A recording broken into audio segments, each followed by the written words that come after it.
semuanya, saya Sanyo Paramita. Pada video kali ini, saya akan mendemonstrasikan komunikasi data antara dua buah board ESP32 menggunakan jaringan Wi-Fi tanpa koneksi internet. Proyek ini menerapkan konsep client-server di mana satu ESP32 bertindak sebagai server dan satu lagi sebagai client. Untuk data yang dikirim, saya akan menggunakan data dummy atau data acak sebagai pengganti sensor. Dalam praktikum ini, ESP32 pertama akan berperan sebagai server yang membuat jaringan Wi-Fi sendiri atau access point.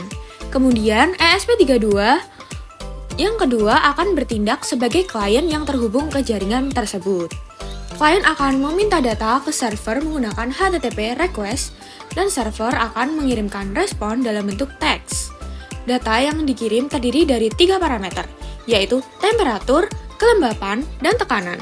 Namun semuanya masih berupa data dummy atau data acak. Karena saya tidak memakai sensor. Di sini kita memerlukan untuk menginstal library terlebih dahulu, yaitu library Asynchronous.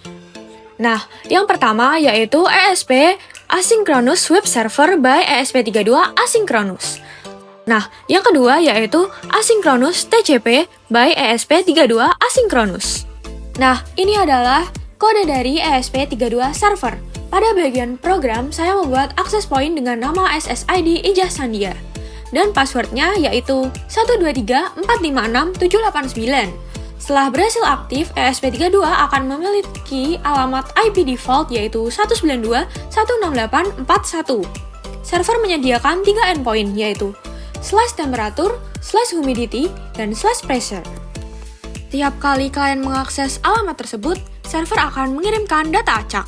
Misalnya temperatur antara 20-35 derajat, kelembapan antara 30-90%, dan tekanan antara 950-1050 HPA. Server bekerja menggunakan metode HTTP GET dan berjalan di port 80. Nah, ini adalah hasil pada serial monitor server. Selanjutnya, ini adalah kode program ESP32 client. Pada program client, saya menghubungkan board ke jaringan yang dibuat oleh server tadi dengan SSID dan password yang sama. Klien akan mengirim request ke server setiap 5 detik.